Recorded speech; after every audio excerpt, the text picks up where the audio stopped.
अस्सलाम वालेकुम। आप देख रहे हैं के न्यूज HD। मैं हूं हारिस अनीशा गिलानी। चलते हैं आज की अहम खबरों की तरफ। ताज़ा तरीन खबरों से बाखबर रहने के लिए हमारा चैनल सब्सक्राइब कीजिए। लिए चलेंगे रावलपिंडी, जहां से रिपोर्ट कर रहे हैं हमारे crime reporter Yasir Malik. Rawalpindi police taut mafia का धंधा उरूज पर, सबके वारे न्यारे, मौजा ही मौजा। रावलपिंडी थाना बन्नी की हदूद में जराइम पेशा नासिर जोर पकड़ने लगे। थाना बन्नी में साइलिन को इंसाफ न मिलने पर साइलिन दर बदर की ठोकरें खाने पर मजबूर।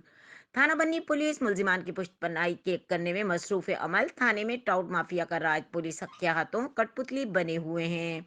रावलपिंडी थाना बन्नी में आए साइलिन काफी देर इंतजार करने के बावजूद थाने के गेट पर मौजूद संतरी ने किसी की ना सुनी और दरवाजा न खोला। मुकामी सहाफी का मौकफ है कि थाने जाने पर संतरी का बदतमीजी से पेश आना पुलिस डिपार्टमेंट के लिए बाइस शर्म है। एक सहाफी की तजलील की और गेट के अंदर दाखिल न होने दिया गया। गेट पर तैनात पुलिस एहलकारों आंखों में और लक्ष्मी की चमक देखकर अपनी आंखें झुक गईं। थाना बनी पुलिस टाउट माफिया घेरे में साइलिन को दरवाजे पर ठहराकर मजबूर करने की वजह सिर्फ नजरे करम लोगों के साथ लेकर आने पर मजबूर करने लगे।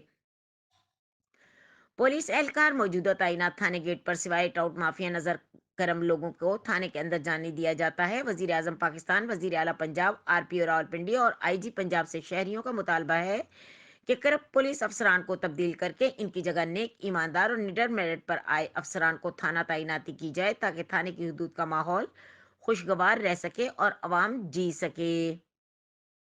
मजीद खबरों और अपडेट्स के लिए हमारे साथ रहिएगा। तब तक के लिए अपना ख्याल रखिएगा। अल्लाह हाफिज।